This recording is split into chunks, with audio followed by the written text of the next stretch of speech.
بات پر national conference کے صدر ڈاکٹر فاروق عبداللہ نے تشویش کا اظہار کیا ہے. انہوں نے کہا کہ بھارت کی عوام دہشت گردی کا خاتمہ چاہتے ہیں. انہوں نے کہا کہ عوام چاہتے ہیں کہ حکومت ایسے قدم اٹھائے جس سے دہشت گرد ختم ہو. انہوں نے مزید کہا کہ کل جماعتی میٹنگ اگست میں ہوگی.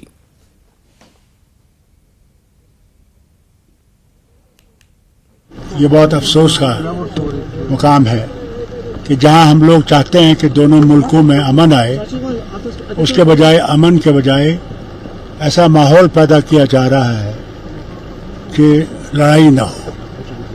ہمیں ڈر اس بات کا ہے کہ اگر یہ چلتا رہا ایسے ہی تو کبھی ایک وقت آئے گا کہ ہندوستان اس کو برداشت نہیں کر سکے گا، اور ہندوستان کے لوگ چاہیں گے کہ حکومت کوئی قدم اٹھائے جس سے کہ یہ آتنکواد جو ہے یہ بند ہو. اور اس میں کوئی شک نہیں ہے کہ آتنکواد بڑھ رہا ہے اور بڑے ٹرینڈ لوگ آ رہے ہیں، اس میں کوئی شک نہیں. اللہ کرے کہ ہم اس مصیبت سے بچ سکیں. ہم تو یہ دعا کریں گے کہ اللہ ان کو بھی عقل لائے کہ اس سے معاملے حل نہیں ہوں گے، معاملے اور خراب ہوں گے.